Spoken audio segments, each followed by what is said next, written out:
Julian Assange. Julian Assange. A couple weeks ago, before I went on vacation, if you remember that Guardian story that Julian Assange and Paul Manafort met 3 times at the Ecuador embassy in London. They said, I think, 2012, 2013, and 2016. They really provided no real evidence for such. But the Guardian reported this, and then every other media outlet breathlessly reported it. That Guardian report that said they met 3 times, including 2016 when Paul Manafort, and became the Trump campaign chairman. That report conveniently came out as media, press freedom organizations were trying to get the U.S. Indictment. I don't know if it's not an indictment, but the U.S. Is it an indictment? Jen, could you get me this? I don't know the proper word. The U.S. the secret. I think it's an indictment against Assange that they accidentally revealed.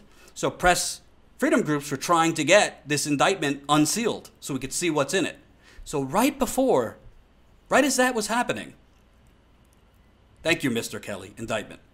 You see, I'm very sunburnt, so it's zapped my brain. By the way, if you came to this late, I was just on vacation for a week. I'm a white, pale Jew, and SPS 50 apparently doesn't work because I am peeling like you wouldn't believe. And my lip got burnt too. So, in a normal circumstance, in a normal world, if a major outlet like The Guardian, who I think The Guardian has done a lot of good work over the years, particularly on climate change. But in a normal situation, in a normal media world, it would kind of be a scandal if a large media outlet reported that enemy number 1 of the Republic, Julian Assange, Julian Assange met with the head of the Trump campaign in 2016, providing 0 evidence of such. Literally, the story provides no evidence, a high-level anonymous source. And then no other media outlet can independently confirm that this happened. Because in a lot of cases, like an outlet will break something, and then the New York Times, the Washington Post, the Associated Press, whatever, will independently. They don't just take that outlet's word for it, but they independently confirm it through their sources. No other media outlet has confirmed this. The Guardian's reporting. None. So that would kind of be scandalous. Can you imagine if little old status quo, we're going to be big, but right now, little old status quo, reported, I don't know, Hillary Clinton met with bin Laden,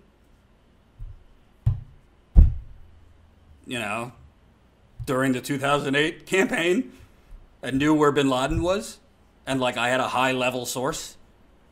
Can you imagine? I'd probably be thrown in jail. I'd definitely be sued. So this is unbelievable. And it's quite evident.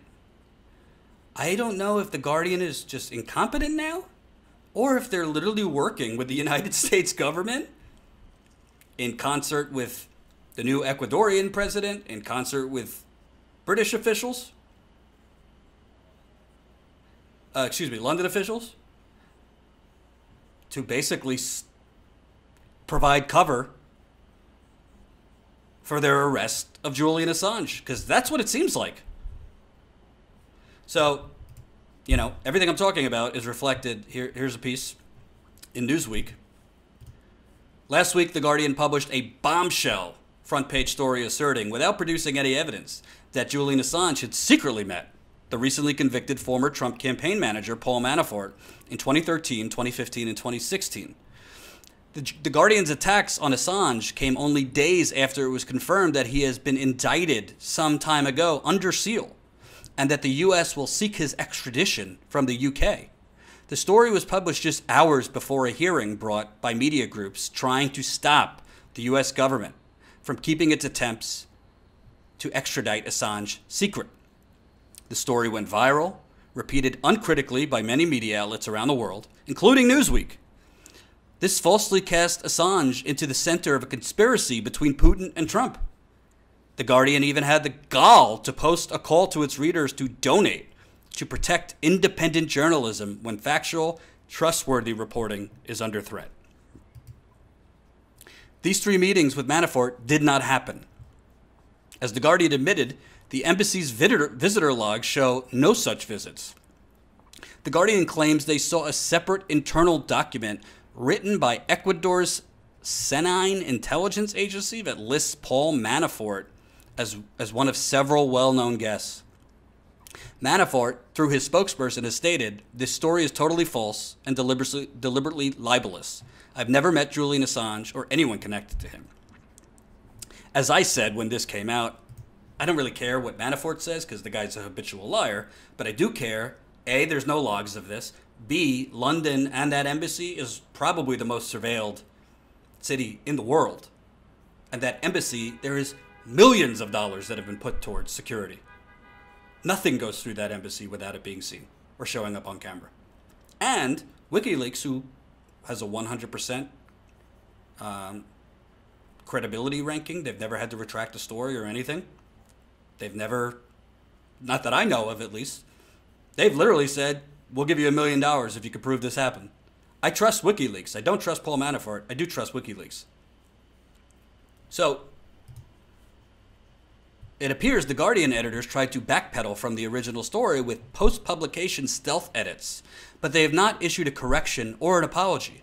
The journalists who wrote this story must surely know that guests who enter the embassy must be registered into logs, as pointed out by the former first secretary at the Ecuadorian embassy from 2010 to July 2018.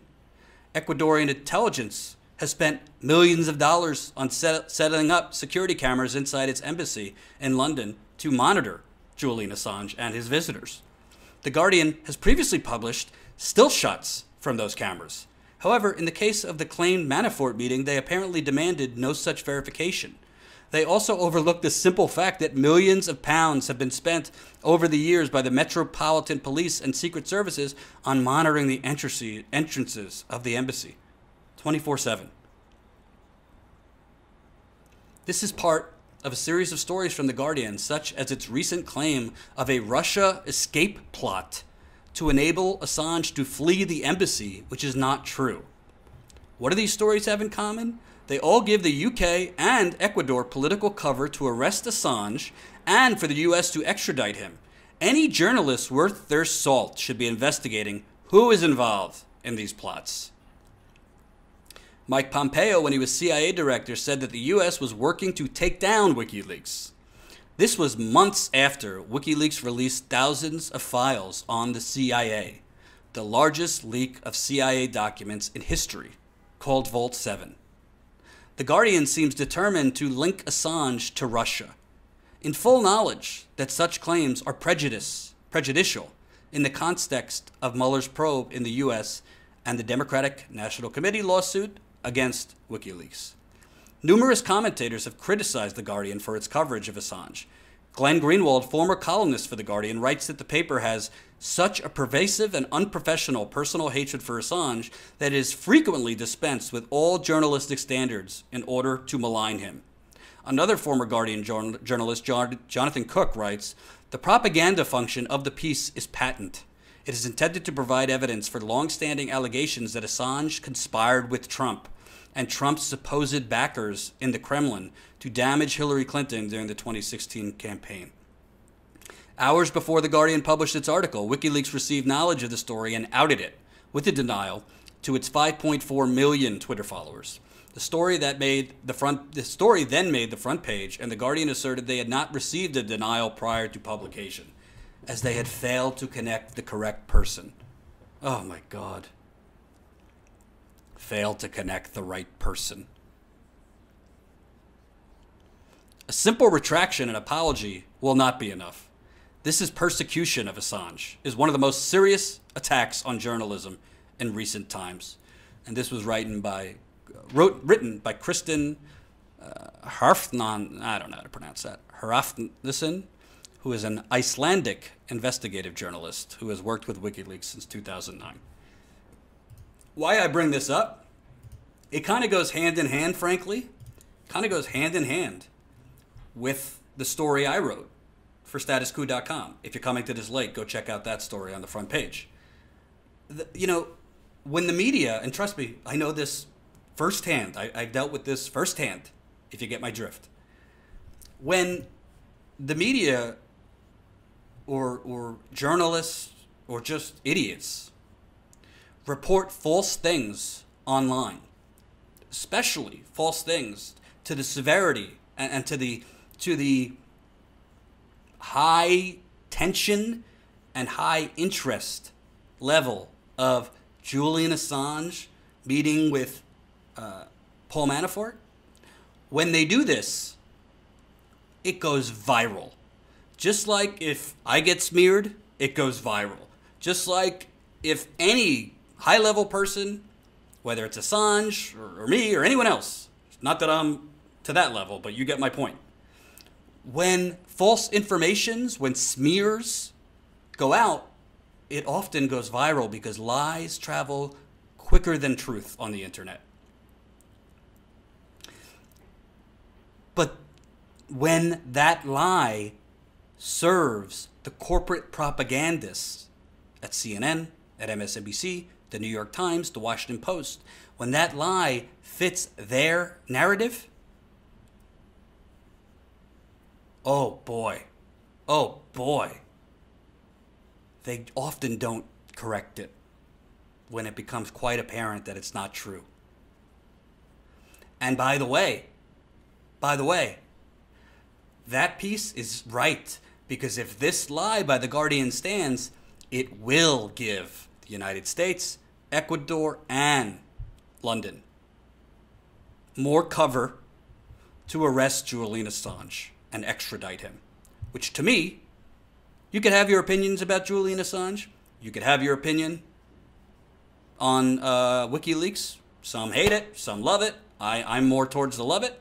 Don't agree with everything, but by and large, I think they've been demonstrably a positive force for transparency, the free flow of information, and exposing corruption, criminality, and war crimes. I think it's important.